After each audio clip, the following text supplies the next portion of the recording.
हाँ, तो 11th class के बच्चों, ये आपके हिस्ट्री का बुक है। हिस्ट्री के बुक का चैप्टर नंबर 6 है। चैप्टर का नाम है बदलती हुई सांस्कृतिक परंपराएं। जरा वर्ड से ही सोचो, बदलती हुई सांस्कृतिक परंपरा का क्या मतलब। इसका मतलब है कि हम शुरू में कुछ और सोचते थे, लेकिन हमारी विचारधारा बदली और पुरानी चीजों को हम नई चीजों में बदलना शुरू कर दिए। ऐसी स्थिति को हम कहते हैं बदलती हुई सांस्कृतिक परंपराएं। देखो, सबसे पहले तो आप लोग ये जानो कि संस्कृति क्या होती है। संस्कृति एक रीति रिवाज को कहते हैं जिसे अपनाकर हम अपनी जिंदगी को सुचारू ढंग से जी रहे होते हैं, लेकिन संस्कृति में बदलाव होती ही है। अब जरा गौर करो, आप भारतीय संस्कृति में जी रहे थे, लेकिन भारतीय संस्कृति में जीते हुए आप धोती, कुर्ता, साड़ी, ब्लाउज, ये सब हमारे पहनावा था।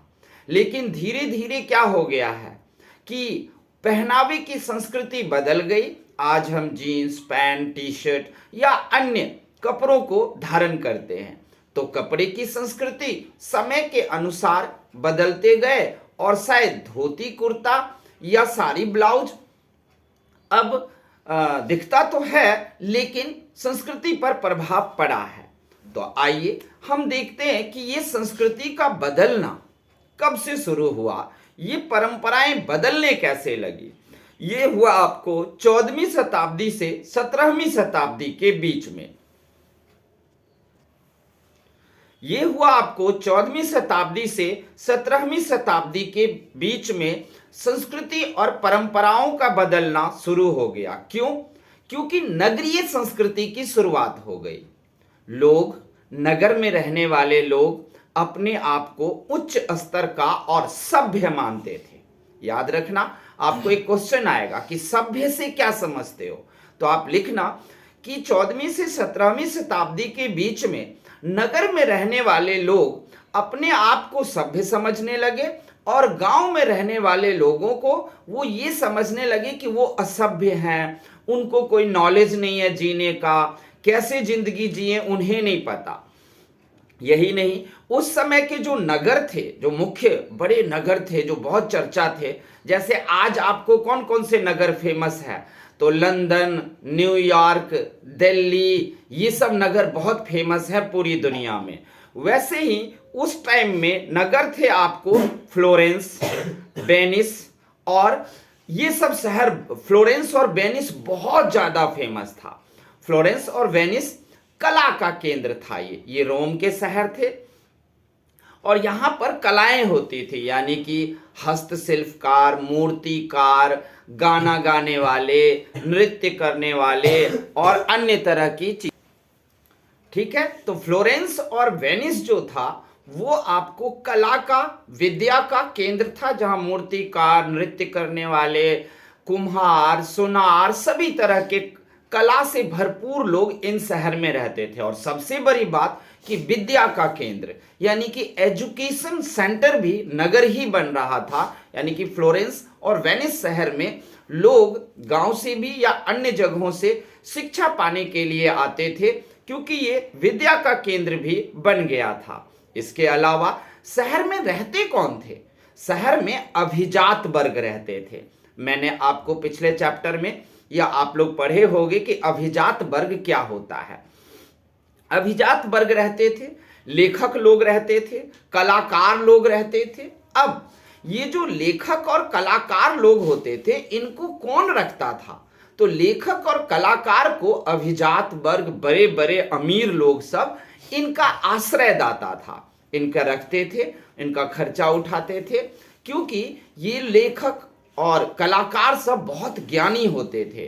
तो आप आज भी देखोगे कि जो बहुत इंटेलिजेंट होते हैं उनको सरकार संरक्षण देती है। आप लोगों को याद होगा कि मुगल खानदान में एक अकबर राजा हुआ था, तो उसके 9 रत्न थे, नवरत्न थे, जिसमें बीरबल, तानसेन, ये सब को रखे हुआ था। ये 9 लोग बहुत बुद्धिमान थे, उनका खर्चा चलाना, सब कुछ करना अकबर करता था और अकबर को नॉलेज देने का काम करता था। अब यही नहीं, शहर के लोग में दो विचार आने लगे, आधुनिक विश्व और प्राचीन दुनिया। आधुनिक विश्व का मतलब फ्लोरेंस और वेनिस शहर के लोग समझते थे कि हम लोग आधुनिक हैं, क्योंकि उनमें इतिहास पढ़ने का ललक जग गया। तो रोम के जितने भी शहर थे और वो उनकी पुरानी बातों को उन्होंने प्राचीन दुनिया कह दिया।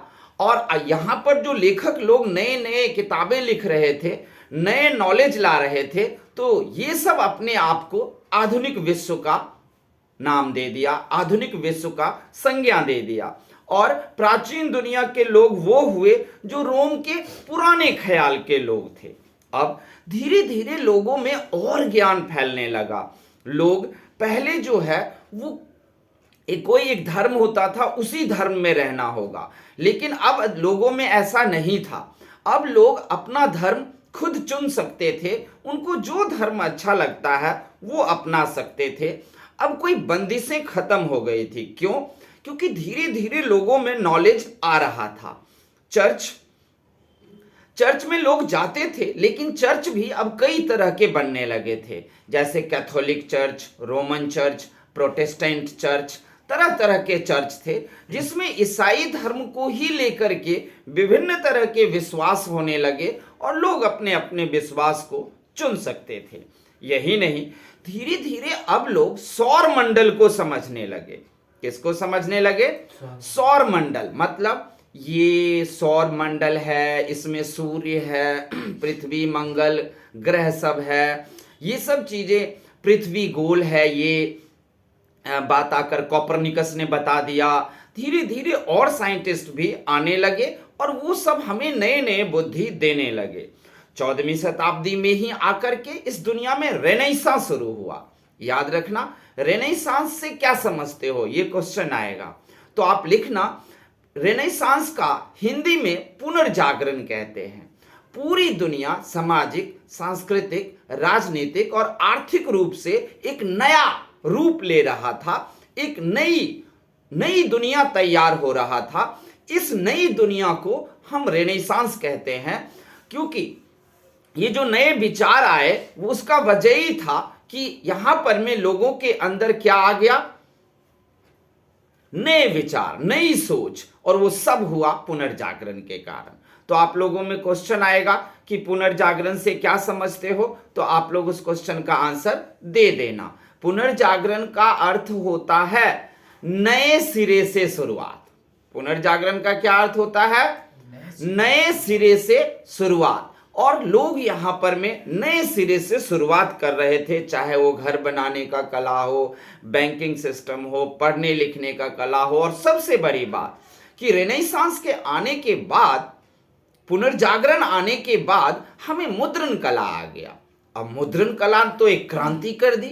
पहले क्या होता था, 10, 20, 40 गांव में एक बाइबल या एक रामायण होता था, लेकिन अब मुद्रण कला आने के बाद धार्मिक किताबों को बड़ी तेजी से छापने लगे, और अब वो शहर के लोग नहीं, गांव के लोगों तक भी मुद्रण कला के कारण धार्मिक किताबें पहुंचने लगी, और उस धार्मिक किताबों में लोग असलियत को पढ़ने लगे। क्योंकि पहले क्या था कि सामंत लोग, पादरी लोग जो कुछ भी समझा दिया कि वही लोग समझ जाते थे। वो सुबह उठता था, कहता था कि बाइबल में और भगवान ने मुझे आदेश दिया है, तुम किसानों को, गरीबों को, कि यहाँ तालाब खोदो, तुम अपना सारा उपज हमें दे जाओ। जबकि ये सब तो बाइबल में लिखा ही नहीं था, ना रामायण में लिखा था।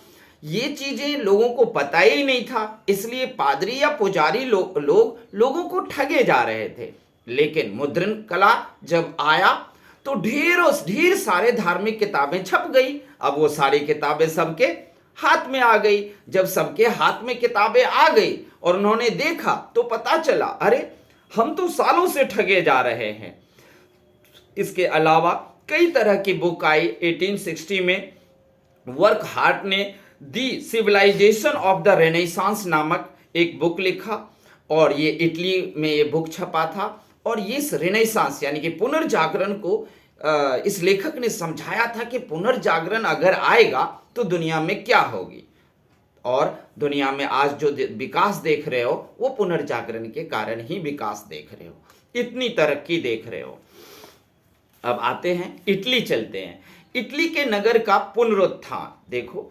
पश्चिम रोम यानी कि रोम का जो राजधानी थी वो इटली थी, लेकिन रोम इटली भर ही सीमित नहीं था, रोम बहुत बड़ा था, इतना बड़ा था रोम कि आप समझ नहीं सकते हो। लेकिन जो पश्चिमी रोम था, उस पश्चिमी रोम का मतलब खात्मा हो गया था,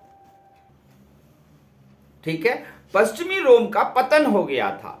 पश्चिमी रोम के पतन होने के बाद राजनीतिक और सांस्कृतिक केंद्र इटली बन गया, यानी कि इटली अभी भी था राजधानी, वहीं तक इटली के लोग सिमट कर रह गए। इटली का जो कब्जा था ना पश्चिम के भाग पे बहुत ज्यादा, वो सब इनके हाथ से छूट गई और वो अलग अलग देश सब बन गए, स्वतंत्र हो गए। तो यहां पर सांस्कृतिक केंद्र जो था वो सब खत्म हो गया था इटली से, और अब इटली में नई चीजों का जन्म हो रहा था। सामंती प्रथा का, जमींदारी प्रथा का भी अंत हो गया था। इटली में नए नए संस्कृति आ रहे थे, लोग अब पढ़ाई कर रहे थे, और इसी टाइम जो है बेंजेंटाइन साम्राज्य चल रहा था, और इस्लामी देश से ये लोग व्यापार भी करते थे। यही नहीं, व्यापार एक नए तरीके से शुरू हुआ, नई सोच और नए विचार के साथ। अब लोग जो है वो नए सिस्टम को, नए पद्धति को अपनाने लगे थे, और जो उनको बता रहा था लेखक लोग, वैज्ञानिक लोग उस पर चल रहे थे, क्योंकि अब नई चीजें आ रही थी। लोग जब पहले आसमान की तरफ देखते थे तो उनको लगता था ये आकाश है, ये तारे हैं, ये चीजें हैं, ये क्या है, लेकिन नहीं, अब तो इन सब के बारे में लोगों को नॉलेज होने लगा था। कब? 14 से लेकर 17 तक के बीच में ये सारे नए नए बदलाव आ रहे थे, यानी कि 14वीं शताब्दी से लेकर 18वीं शताब्दी के बीच में ढेर सारा नया नॉलेज, नया ज्ञान। लोग तो अब खगोल विद्या से आकाश के बारे में जानकारी हासिल कर रहे थे। और ये सब कैसे हुआ? ये सब हुआ आपको विश्वविद्यालय और मानवतावाद के कारण। इटली में बहुत सारे विश्वविद्यालय थे पहले से भी, यानी कि कॉलेजेस थे, यूनिवर्सिटी थी, उनमें सभी तरह के पढ़ाई किए करवाए जाते थे। लेकिन अब एक नया सिलेबस लगा और नाम था मानवतावाद, यानी कि ह्यूमैनिटी नामक एक सब्जेक्ट लगाया गया।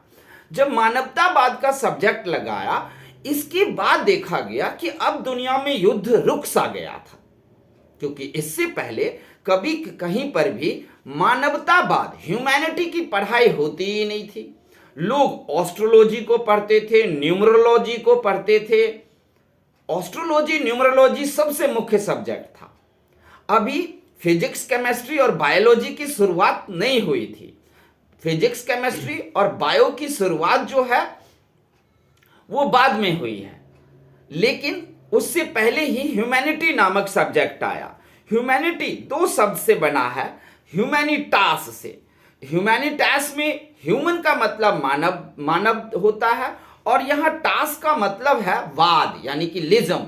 इसमें इंसानों के बारे में पढ़ाया गया कि हम सब इंसान एक ही हैं, चाहे वो रंग के अलग हो, भाषा के अलग हो, लेकिन हम सब के सब इंसान एक जैसे हैं, और इंसान हम एक ही जैसे रहेंगे। सब एक दूसरे की मदद करें और सब भाईचारे और शांति के साथ जिए। अचानक देखा गया कि ह्यूमैनिटी के सब्जेक्ट जब कॉलेज में पढ़ाया गया, और वो विद्यार्थी सब जब ह्यूमैनिटी सब्जेक्ट को कॉलेज से पढ़कर बाहर निकला, तो वो लोगों को भाईचारा और शांति सिखा रहा था। वो बच्चे सब, वो कॉलेज के स्टूडेंट सब। और अचानक सा देखा गया कि पूरी दुनिया में युद्ध जो है वो अब कम होने लगे हैं, खत्म नहीं हो गया था। इसी टाइम एक बहुत बड़े इतिहासकार आए, वो वैसे निबंध किताबें लिखते थे, नाम था सिसरो। सिसरो ने भी, जूलियस सीजर भी आए। ये सब अपनी अपनी किताबों में नए संस्कृति का वर्णन करके लाया, संस्कृति का नया अर्थ हमें समझाया। यही नहीं, फ्रांचेस्को पेट्रोके आया था, वो भी एक नए परिवर्तन की दिशा को अपनी किताब में लिखा और अपनी किताबों के जरिए फ्रांचेस्को पेट्रॉक ने भी कई नए विचार दिए और लोगों में नए विचारों को भर दिया और इससे बहुत ज्यादा फायदा हुआ। ह्यूमैनिटी सब्जेक्ट आने के बाद अब कलाकार लोगों में भी बदलाव था। कलाकार लोग क्या करते थे पता है? कलाकार लोग अब जो चित्र बनाते थे ना, उसमें ऐसा लगता था कि सारे लोगों को एक भीड़ चित्र में दिखाता था, सब लोग गले मिल रहे हैं, ऊपर से भगवान आशीर्वाद दे रहे हैं कि तुम लोग शांति से जी रहे हो, इससे अच्छा क्या है। ये सब बड़ी अच्छी बातें शुरू हो गई थी और वो सब कुछ हुआ ह्यूमैनिटी सब्जेक्ट आने के कारण और उसको पढ़ने के कारण। ह्यूमैनिटी सब्जेक्ट आने के बाद पुनर्जागरण में एक नया जोश देखा गया। पुनर्जागरण तो मैंने बता दिया, नए सिरे से दुनिया को शुरू होना, समाज को नए सिरे से शुरुआत करना। पुरानी सारी बातें भूल जाओ, पुरानी कुछ नहीं है, नए पे आओ, इसको बोलते हैं पुनर्जागरण, इंग्लिश में रेनेसा। और रेनेसा में ह्यूमैनिटी चैप्टर आने के बाद और ज्यादा जोश और हिम्मत आया, यानी कि समाज में बड़ी तेजी से बदलाव आने लगा। इतिहास में अब जो इतिहास की किताब लिखे जा रहे थे उसमें पुरानी इतिहास को बदल करके मानवतावादी इतिहास को डाला जा रहा था। मानवता के बारे में, हम इंसान हैं, हम इंसान आपस में क्यों लड़ रहे हैं, इन बातों को ह्यूमैनिटी में पढ़ाया गया। किस लिए लड़ रहे हैं? हमें तो सिर्फ 2 या 4 रोटी ही चाहिए। 2-4 रोटी खा करके अपने लोगों से, चाहे वो अफ्रीका के लोग हो, चाहे वो अरब कंट्री के लोग हो, या वो भारत जैसे उपमहाद्वीप के क्यों ना लोग हो, लेकिन सब तो इंसान है। इंसान के अंदर रगों में एक ही खून बह रहा है। तो ऐसे में हम लड़ क्यों रहे हैं, झगड़ क्यों रहे हैं? हमें तो सिर्फ रोटी चाहिए। फिर हम इतनी बड़ी साम्राज्य बनाकर क्या करेंगे? इतने लोगों को युद्ध में मारे जाते हैं, इससे क्या फायदा हुआ? अब मानवतावादी दृष्टिकोण जब आ गया तो मानवतावादी दृष्टिकोण में कई लेखक ऐसे आए जो मानवतावादी पर किताब भी लिख दिया और उन किताबों में उन्होंने दुनिया को युगों में बांट दिया। 5 से 14 यानी कि 5th सेंचुरी से लेकर 14th सेंचुरी तक को कहा गया मध्य युग। 5 से लेकर 9th सेंचुरी तक को बोला गया अंधकार युग। 5 से 9 तक अंधकार युग। हम आपको बताएंगे कि अंधकार युग में हो क्या रहा था। देखो, अंधकार युग एक ऐसा युग था जहां पर में कोई धर्म था ही नहीं, सभी धर्म खत्म हो गया था और ये आपको 5th से लेकर 9th सेंचुरी तक अंधकार युग था। ना कोई रामायण पढ़ता, ना कोई बाइबल, इंसान की जिंदगी कुत्ते जैसी हो गई थी। इंसान गलियों में कॉर्नर पर बच्चे दिया करते थे, ऐसे युग में आ गए थे। शादी ब्याह नामक सारी प्रथा कहीं नजर ही नहीं आ रही थी।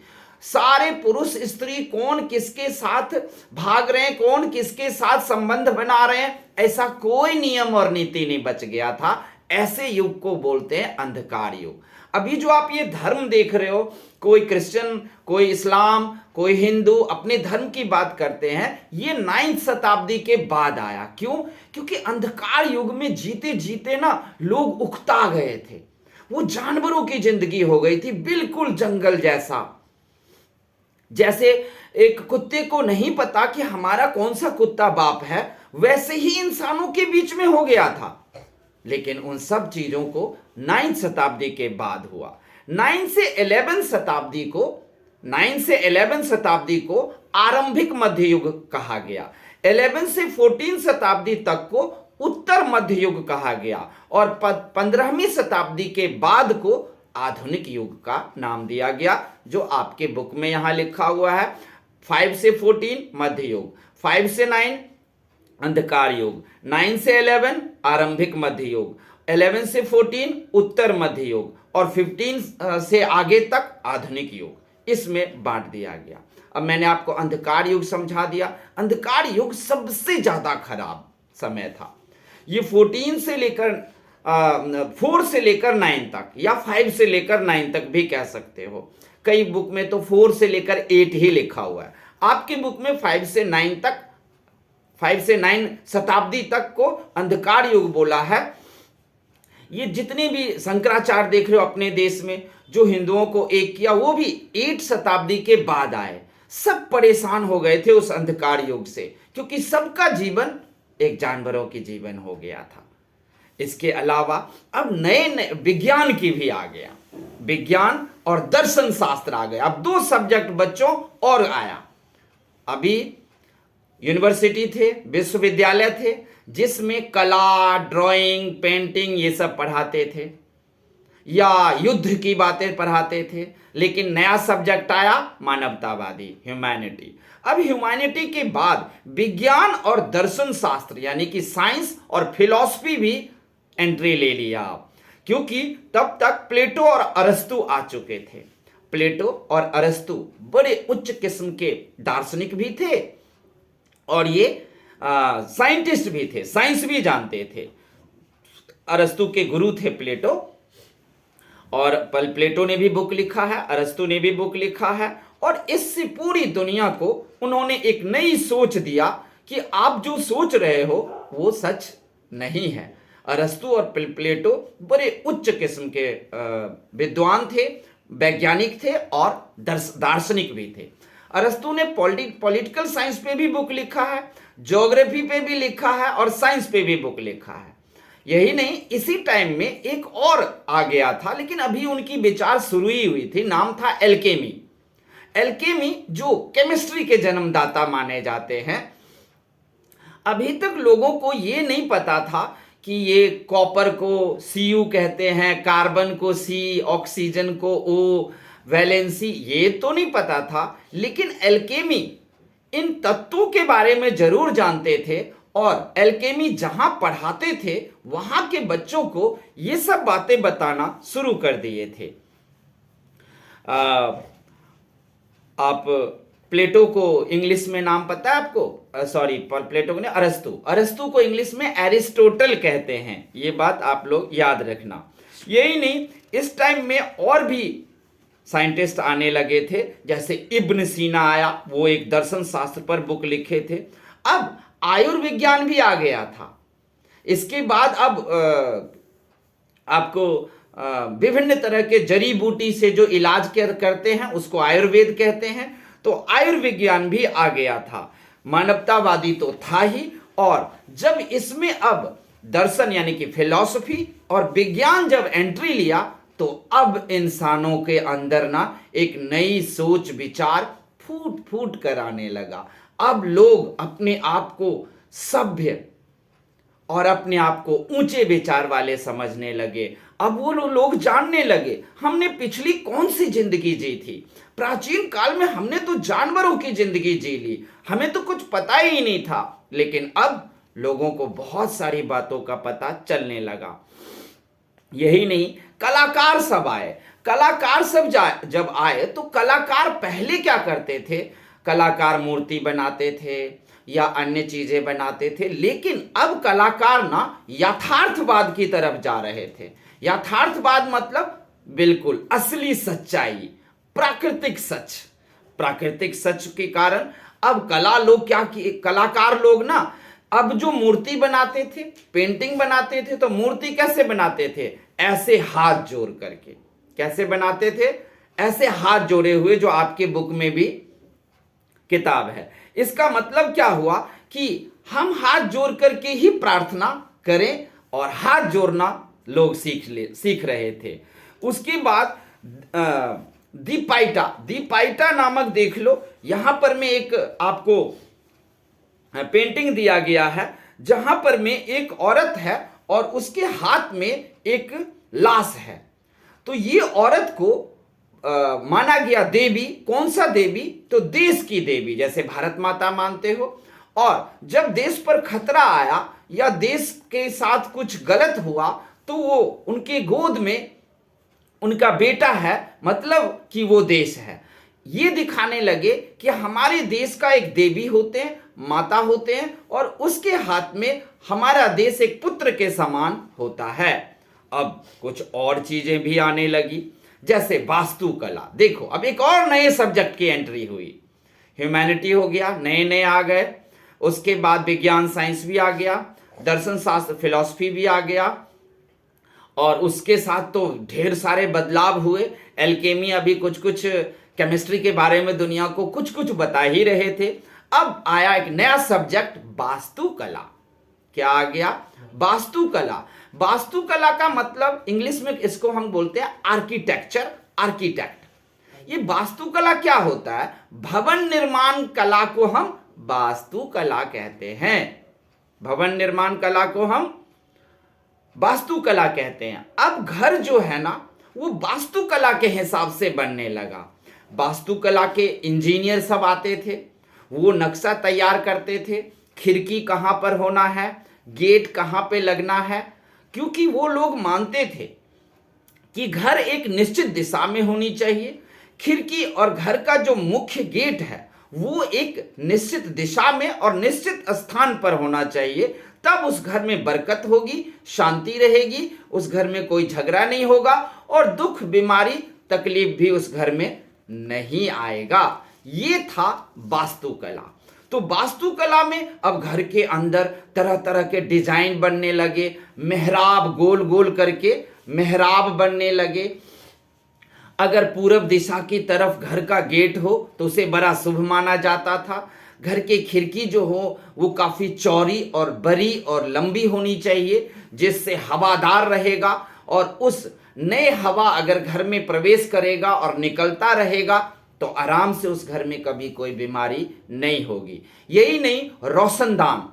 अब रोशनदान भी बनने लगा था कि अगर खिड़की से एक तरफ से हवा आएगी तो रोशनदान दूसरी तरफ एक छोटा सा रोशनदान बनाया जाता था, जिसमें से हवा बाहर भी निकल जाए। ये सारे सिस्टम को लोग सीखने लगे थे।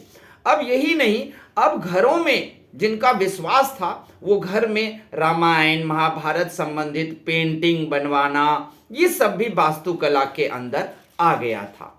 समझ गए आप लोग? वास्तुकला, वास्तुकला भवन निर्माण को कहते हैं।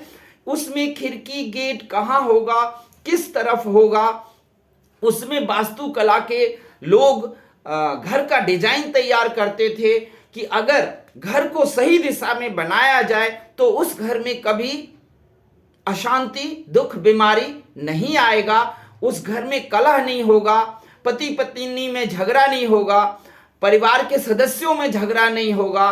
क्योंकि वास्तुशास्त्र के इंजीनियर्स का मानना था कि घर गलत दिशा में होने के कारण ही घर में कलह, लड़ाई झगड़े, पति पत्नी की लड़ाई या भाइयों में लड़ाई, इस सब का मुख्य वजह वही है। तो इस तरीके से अब घर अच्छे बनने लगे। घर के अंदर जब शांति आई, जब घर के अंदर सभी सदस्यों में एक अच्छा माहौल बना, तो अब वहां पर महिलाएं भी पढ़ने लिखने लगी, महिला भी शिक्षा लेने लगी। क्योंकि पहले घर खराब स्थिति के कारण पुरुषों का दिमाग उजरा ही रहता था, तो स्त्रियों को पढ़ने ही नहीं देते थे। लेकिन अब वो पढ़ाई कर सकती थी, घर घर जैसा हो गया। अब ईसाई धर्म के अगला हेडिंग है आपके पास, ईसाई धर्म के अंदर वाद विवाद। क्या ईसाई धर्म के अंदर वाद विवाद आया? हाँ, मैंने अभी आपको बोला कि पहले जो था वो एक बाइबल था, और एक बाइबल को सिर्फ पादरी लोग ही पढ़ते थे या सामंत के पास ही होता था, वो आम आदमी पढ़ नहीं सकते थे। लेकिन जब मुद्रण कला आया और आम आदमी के पहुंच में बाइबल या रामायण सब उनके हाथों में आ गया, तो अब वो असलियत को पढ़ दिए। जब असलियत को पढ़ दिए तो ईसाई धर्म में वाद विवाद शुरू हो गया।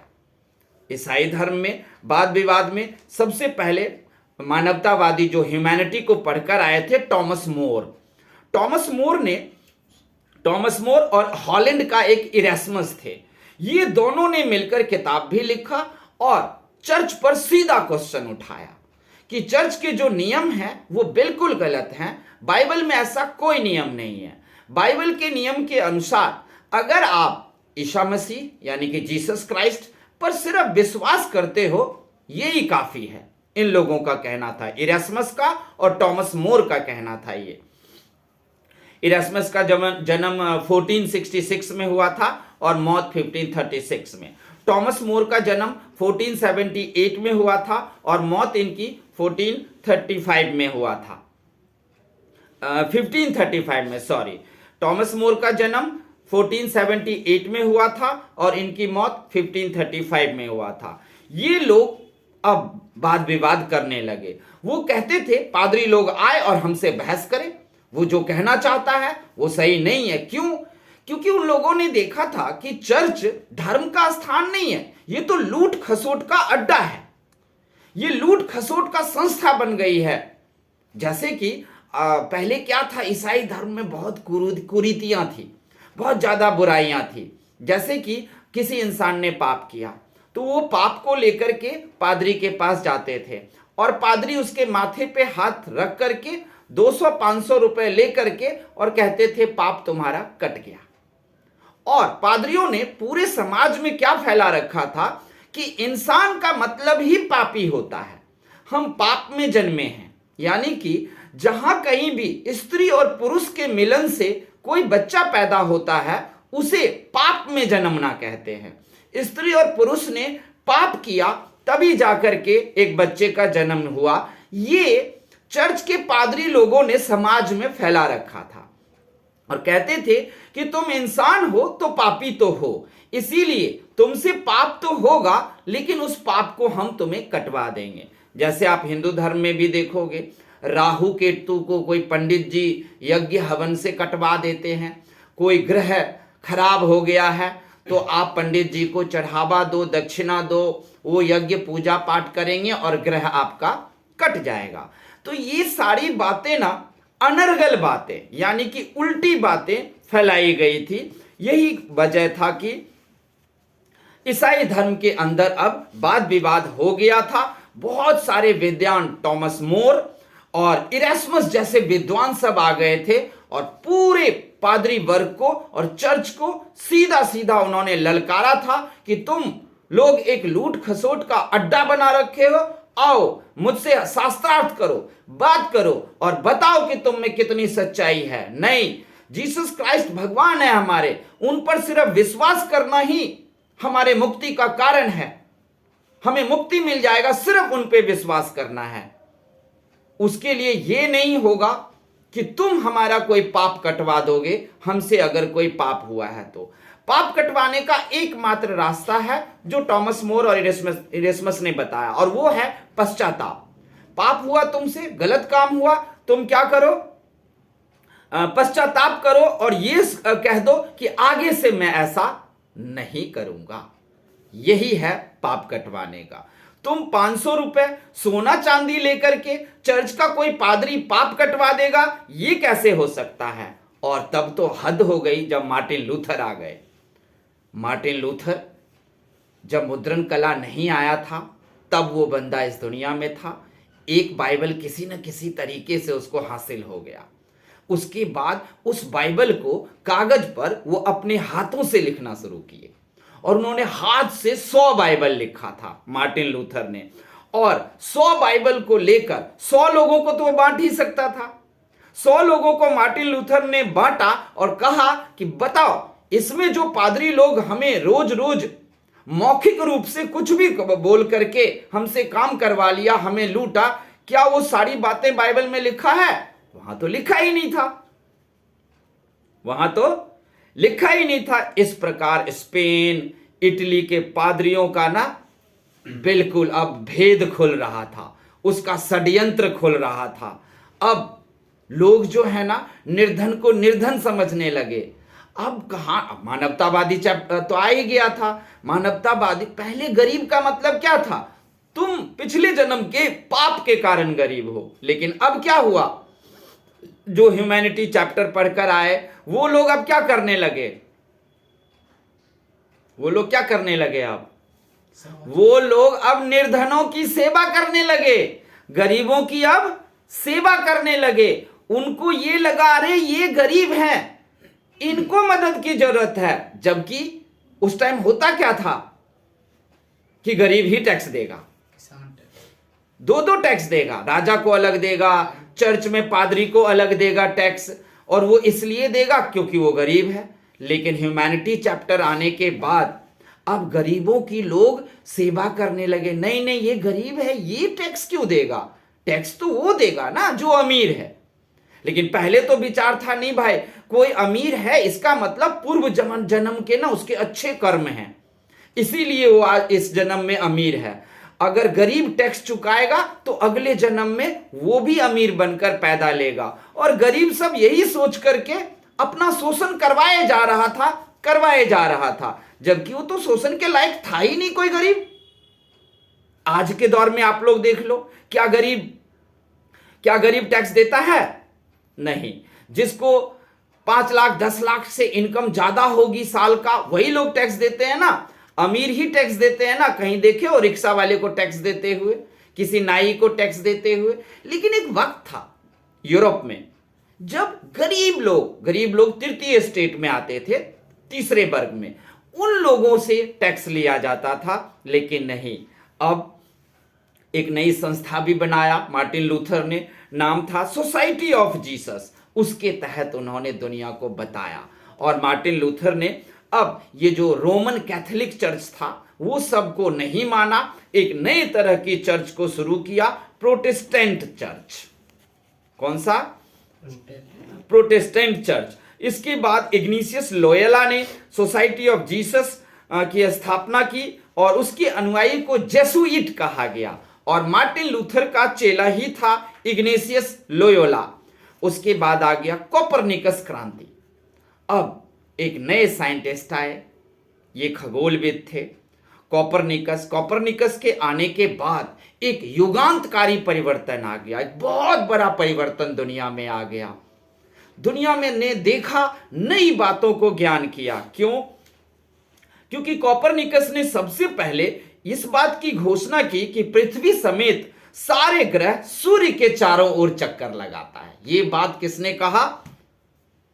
कोपरनिकस ने, कि सूर्य के चारों तरफ सारे ग्रह चक्कर लगाते हैं। उसी को ना आज आप पढ़ते हो कि सूर्य बीच में है और फिर मार्स, जुपिटर, सैटर्न, है ना, मर्क्यूरी, ये सब जो ग्रह हैं वो सूर्य के चारों तरफ चक्कर लगाते हैं अपनी अपनी कक्षा में। और इन सब के पास एक फोर्स है, उस फोर्स के कारण सब अपनी अपनी कक्षा में घूमते हैं और एक ग्रह दूसरे ग्रह से टकराते भी नहीं हैं। जब इस बात को लिख करके कोपरनिकस की किताब आई, उसके बाद तो पूरी दुनिया में जैसे नवीन क्रांति छा गई। और उसके बाद फिर गैलीलियो भी आ गए। गैलीलियो गैलीली नाम था उनका। गैलीलियो गैलीली ने अपने कई लेख लिखे थे। उन्होंने एक लेख कह लो या एक किताब कह लो, स्वर्ग और पृथ्वी में अंतर, ऐसा कुछ लेख लिखा उन्होंने और बताया कि स्वर्ग और पृथ्वी में अंतर क्या है। उन्होंने ब्रह्मांड के बारे में भी बताया। और आपको पता है दूरबीन का आविष्कार किसने किया? गैलीलियो ने। गैलीलियो गैलीली ने ही दूरबीन का आविष्कार कर दिया। अब उस दूरबीन से हम आकाश के इन छोटे छोटे तारों और ग्रहों को बड़ा बड़ा करके हम देख सकते थे।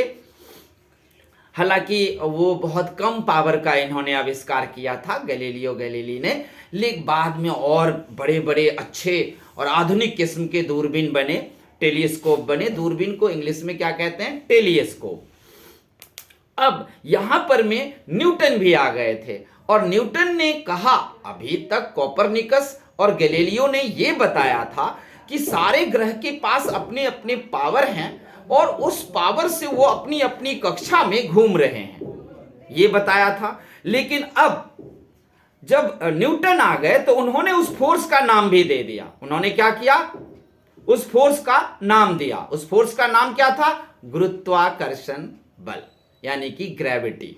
अब आप लोगों को तो पता ही है कि न्यूटन एक सेब के बगीचे में बैठा हुआ था, वहां पर में क्या हुआ? एक सेब गिरा तो न्यूटन ने सोचा भाई ये सेब नीचे क्यों गिरा? अरे सेब तो पहले भी गिरा था, कोई सोचा कि ये नीचे क्यों आया? न्यूटन ने सोचा और वही सोच करके उन्होंने पता कर लिया कि नहीं, पृथ्वी के अंदर एक पावर है, एक बल है, एक शक्ति है। वही पावर और बल शक्ति सेब को नीचे की तरफ। तो इस तरीके से न्यूटन ने अब हमें इस बात का भी नॉलेज दे दिया कि पृथ्वी के अंदर क्या है? एक गुरुत्वाकर्षण फोर्स है। क्या है? ग्रेविटी फोर्स है इसके अंदर। अब इस सिद्धांत ने तो विज्ञान का, साइंस का जैसे पराकाष्ठा को छू लिया, यानी कि नॉलेज इतनी तेजी से बढ़ने लगी। उसके बाद आ गया ब्रह्मांड का अध्ययन। गैलीलियो ने अभी दूरबीन का आविष्कार कर दिया था और अब लोग सब जो हैं, गैलीलियो ब्रह्मांड का अध्ययन शुरू कर दिए। कितने तारे कहां पर जमा है, क्या गैलेक्सी कौन सा है, मिल्की वे गैलेक्सी नाम दिया। फिर और कहा कि ये बाहर में और भी गैलेक्सीज हैं, ब्रह्मांड में करोड़ों तारे हैं। हमारे गैलेक्सी में 2 अरब तारे हैं।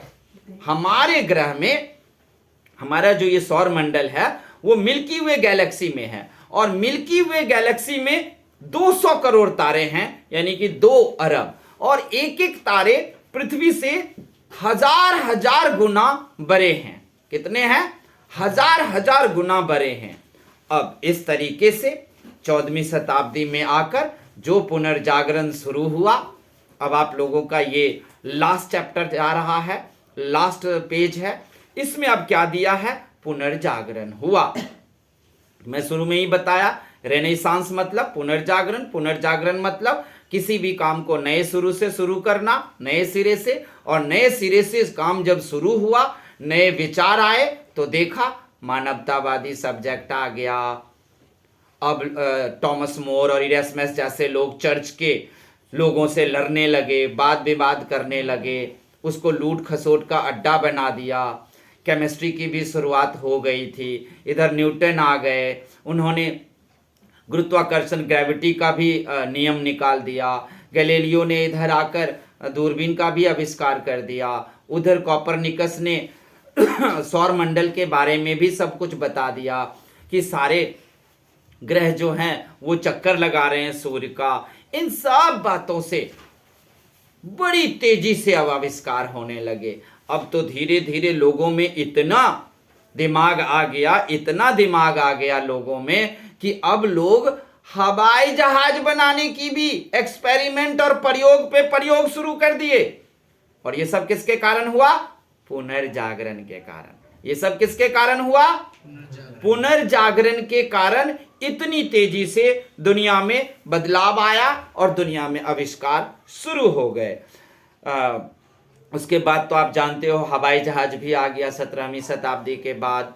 फिर इंजन सब का आविष्कार होने लगा, हैंडलूम, पावरलूम, सब कुछ का आविष्कार हुआ। और ये सब क्यों हुआ? किस कारण हुआ ये सारे आविष्कार? पुनर्जागरण के कारण। तो बच्चों, ये आपका आज ये 6 नंबर इतिहास का खत्म हो गया, पूरा है। आप लोग क्या करोगे? जो क्वेश्चन एक्सरसाइज में दे रखा है वो तो करोगे ही करोगे। क्या करोगे? एक्सरसाइज के सारे क्वेश्चन करोगे और बीच से आप 30 क्वेश्चन निकाल लेना, 30 क्वेश्चन, और उसका आंसर भी, जिससे आप लोग इंटेलिजेंट बनोगे। और अगर आपको ऑनलाइन के बच्चों को अगर ये हमारा अच्छा लगे तो आप हमें लाइक करना, कमेंट करना, हमारी गलतियों को बताते रहना, ताकि हम और सुधार करते करेंगे।